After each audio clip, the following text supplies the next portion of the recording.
Una hermana a través de las redes sociales me hace una pregunta muy interesante que tiene que ver con la mortificación física, ¿no? O la penitencia corporal. Y no me refiero a aquellas personas que en su fuero interno, con sus directores espirituales, en algunas ocasiones, eligen utilizar lo que se conoce como un cilicio, es decir, es el nombre de algún objeto que produce incomodidad o cierto dolor en partes del cuerpo donde se aplican, en los muslos, en los brazos, en la cintura, en los casos más extremos, como hacía Santa Rosa de Lima. No, me refiero a muchos de los cumplimientos de las penitencias públicas que vemos en distintas manifestaciones de religiosidad popular. Esta hermana vive en Canadá y me cuenta que en el gran santuario de San José, que tengo el honor de conocer y de haber visitado y de haberme arrodillado ahí ante los distintos altares josefinos y en la iglesia principal, existen personas que suben las escalinatas de rodillas y estas escalinatas son interminables, ¿no? Pero esta es una práctica común que uno puede ver, por ejemplo, en la gran terraza de la Virgen de Guadalupe, que también es extensísima, desde la entrada de las rejas hasta el templo, son varias decenas de metros. Y luego lo vi desde pequeño en la procesión del Señor de los Milagros, de personas que van de rodillas en medio de las multitudes o van descalzas o algunas incluso ni siquiera lo hacen absolutamente evidente, se ponen piedrecillas en los zapatos con obviamente el daño y el sangrado que eso produce. En Nuevo México, al sur del estado donde yo vivo, en Colorado, en la región norte de Nuevo México, es decir, cerca de la frontera de Colorado, hay un santuario muy famoso de origen hispano que aún mantiene su identidad hispana, que es el santuario de Chimayó, ¿no? Esto queda relativamente cerca de Taos, en Nuevo México. Y en este santuario es sabido que existen hermandades que en el tiempo de Cuaresma y especialmente el Viernes Santo se azotan, ¿no? Y tengan en cuenta que esto es extrañísimo en Estados Unidos, o sea, estos no son nuestros países latinoamericanos o países de tradición católica donde este tipo de penitencias, como se llaman, penitencias, son aceptadas. Es más, o sea, muchas de las personas norteamericanas en la región querían pasar leyes que hicieran ilegal esta práctica y lo hacen de manera cada vez más discreta, menos pública. Antes llegaban en peregrinación a Chimayó azotándose la espalda. Y esto obviamente creaba mucha perturbación en mucha gente y mucha admiración. Entonces, esta hermana me pregunta si yo creo que esto está bien, ¿no? Y la pregunta viene acompañada por un dato clave que esta hermana dice con mucha sinceridad. Dice, me siento mal por el sufrimiento de esas personas y también porque yo no soy capaz de hacerlo. Bueno, nadie está llamado a hacerlo, no es una obligación, no es una necesidad, no es una responsabilidad, ni es una práctica alentada por la Iglesia. Pero es importante decir que aunque no es una práctica alentada por la Iglesia, tampoco es desalentada. ¿Y por qué no es desalentada? Porque es una decisión personal individual. Si una persona, en su humildad, en su falta de recursos, en su falta de medios, angustiada por una situación personal o familiar, de tragedia, le ofrece al Señor, pensemos al Señor crucificado de Chimayó, o pensemos en el Señor de los Milagros en Lima, el otro ejemplo que puse, o pensemos a Nuestra Señora la Santísima Virgen de Guadalupe, o a San José en el gran santuario de Montreal. Bueno, pues, ¿cómo puede uno de nosotros interferir en esa promesa y peor todavía juzgar?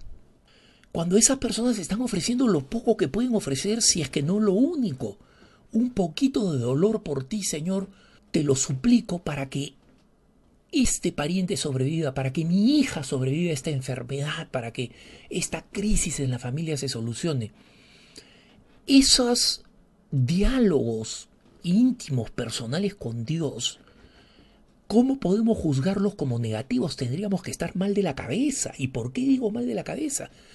Porque la cantidad de santos, la cantidad ingente de santos que ofrecieron sacrificios físicos, corpóreos, para lograr la santidad y para pedir bienes para ellos mismos y para otros, para interceder por otros.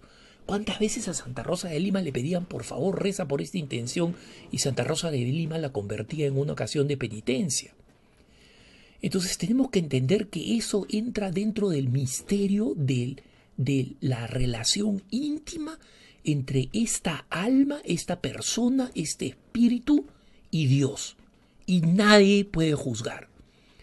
Entonces es una persona que como devoción, como quien les habla, por ejemplo, ha subido la escala santa en Roma de rodillas, ofreciendo.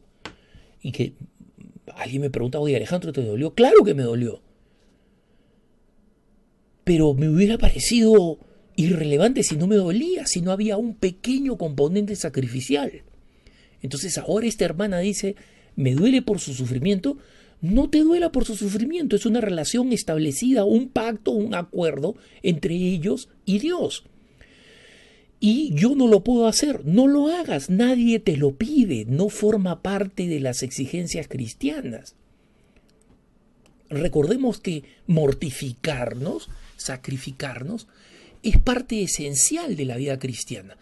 Pero la vida cotidiana nos da suficientes ocasiones de mortificación, suficientes ocasiones para no hacer lo que me complace, para no comer lo que me provoca, para enfrentar a personas que son irritantes y maleducadas y responderles como Santa Teresita del Niño Jesús con una sonrisa desarmadora.